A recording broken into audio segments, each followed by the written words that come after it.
hapon po. JVEC Auto Works po, ano. Guys, meron po tayong gagawin. Eto.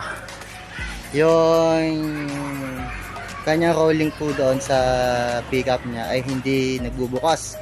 Okay, hindi rin siya nagsasara. Kung gumana naman, minsan tsambahan na lang. Sa awa ng Diyos, nakuha natin nang wala namang papalitan na pyesa.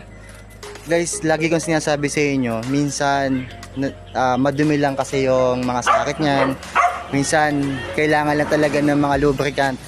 Kasi katulad po nito, buo naman yung motor pero hindi siya nag-o-open. Kasi wala sa align. So no need mong palitan. So gagawin mo lang, i-align mo lang siya. Pag na-align mo na siya, ibalik mo yung kinalas mo. Kung paano mo kinalas, ganun mo na ikakabit. Lagyan mo ng grasa yung motor niya, no? Ito yung sinasabi ko sa inyo guys palagi. Ito yung lagi ko sinasabi sa inyo guys.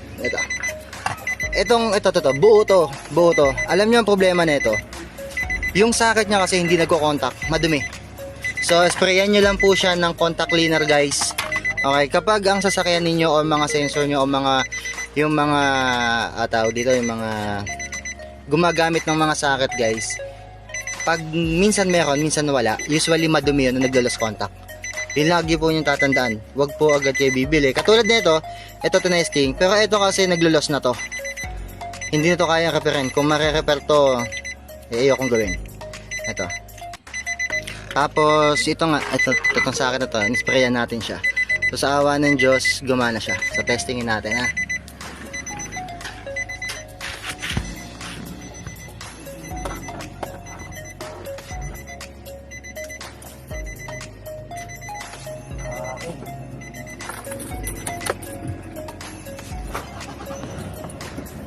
Okay.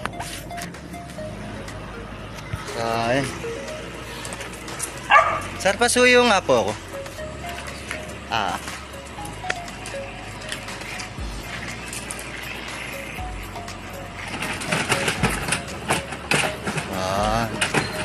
Magana na siya.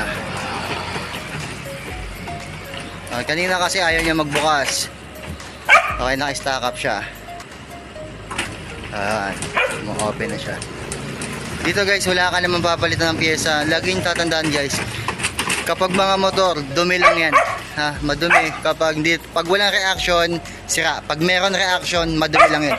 Stack up. Linis-linis lang tayo guys, ha. Ayun guys, thank you po, JVEC Auto Works.